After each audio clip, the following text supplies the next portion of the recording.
Michael. Waalaikumsalam. Guys, kalian tahu nggak sih? Apa tuh? Kalian tahu nggak sih apa yang bikin dunia Islam mulai bangkit lagi di abad ke-20? Kayaknya ada banyak pergerakan besar di waktu itu. Iya, salah satu yang besar itu Pan-Islamisme. Jadi Pan-Islamisme itu semacam gerakan yang pengen menyatukan negara-negara muslim biar punya kekuatan politik dan ekonomi bareng-bareng. Tokoh yang paling terkenal contohnya itu ada Sultan Abdul Hamid II dari Kesultanan Utsmaniyah. Sayangnya meskipun gerakan ini bikin negara-negara muslim lebih sadar pentingnya persatuan, mereka nggak berhasil nyatuin secara politik. Soalnya banyak juga yang terpecah gara-gara penjajahan berat. Oh iya, pas setelah Perang Dunia I juga kan negara-negara muslim mulai banyak yang merdeka. Itu pengaruh banget ya buat kebangkitan Islam.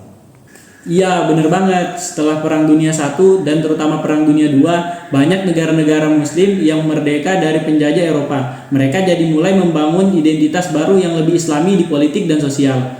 Nah, saat itulah kebangkitan Islam mulai terasa. Misalnya, kayak di Mesir, muncul gerakan Ikhwanul Muslimin yang memperjuangkan penerapan nilai-nilai Islam dalam kehidupan masyarakat dan politik.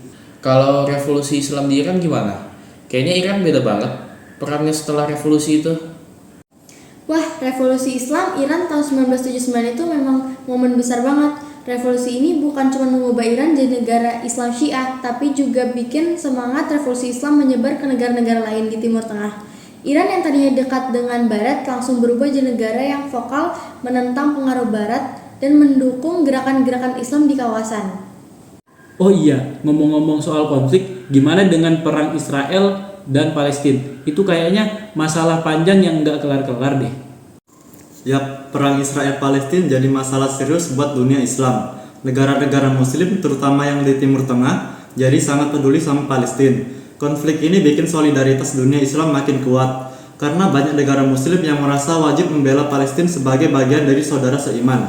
Sayangnya, perang ini juga mempersulit hubungan antara negara-negara Islam dengan negara-negara Barat yang sering mendukung Israel.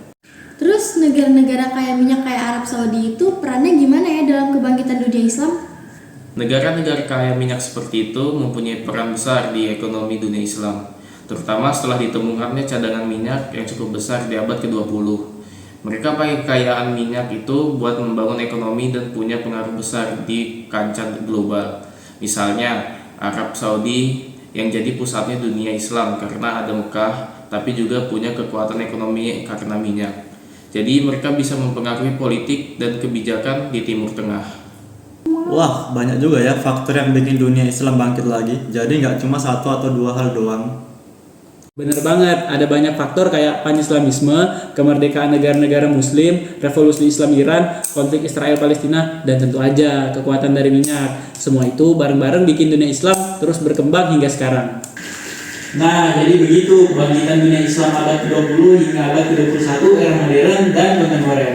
Oh, begitu ya.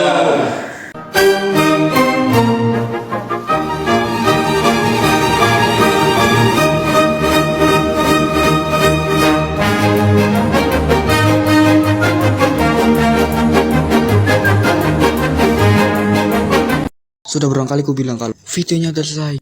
Lah udah selesai. Bye bye sepuh.